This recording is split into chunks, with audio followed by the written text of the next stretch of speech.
For me, I really like dark colors.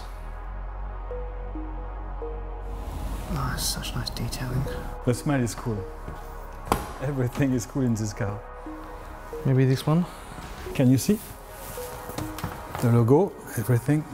The idea behind the Test Drive Unlimited one was quite simple, but make something very new in the genre of racing games. Usually in a racing game, it's select your car, select your circuits, 3, 2, 1, go. The idea was to play in a big, huge world, an open world with other players online.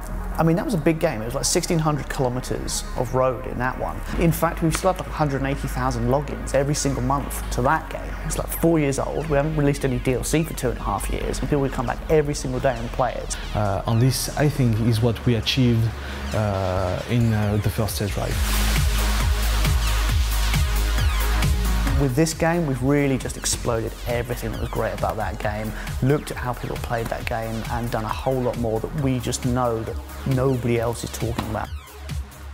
So the whole social side of things really came out of what we were seeing players do in the original game. Community, online play, all the effort on doing this even better than the first one. It's not a question of selecting really complicated things. It'd be great if we could kind of bring all that back into the game.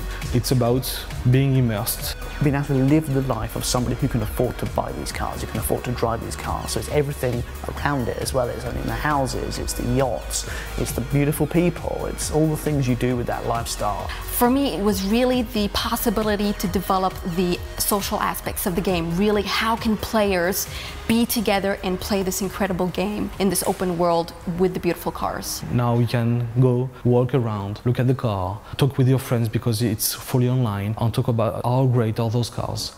This is the same console that we have 6 years ago, so we have to make a bigger game. So what we have made, for example, is to add day and night cycles, it's to add weathers, real-time cast shadows, thing that makes the game even more realistic. And on top of that, you have the whole beautiful location, these beautiful islands of Ibiza and Oahu in Hawaii. When we were looking for a new area for the game, we wanted a real setting.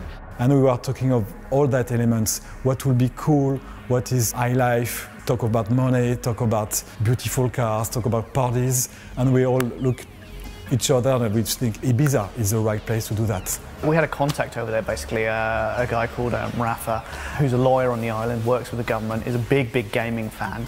Got in contact with us, said one of the things he does is work with the local government to promote the island. He loved the first game. He's heard that this next one is going to be on Ibiza. Is there anything he can do to help? So we got, Pasha in there, we got Privilege in there, and they're looking great. It's just so cool to be able to jump into your Ferrari and drive up to the front of the club and hang out. It's just awesome. We've also worked with a very renowned DJ, which is Paul Oakenfold, and it was fantastic to have him into the game and make the music for our intro.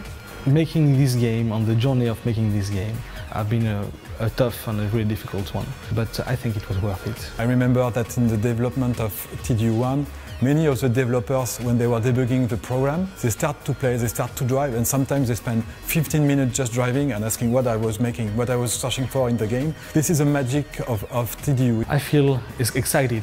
We've listened to you, and we're still listening to you, and we want to do the game that you dream of playing. And we still have this really cool pleasure of being just driving on the island for hours and meeting people. We don't think there's anything else quite like it out there. Nothing really with that big, open, huge environment, all the licensed cars and the whole lifestyle stuff. And that's the thing that makes me say that we reached our objective on Test Drive. We're really looking forward to seeing everybody there.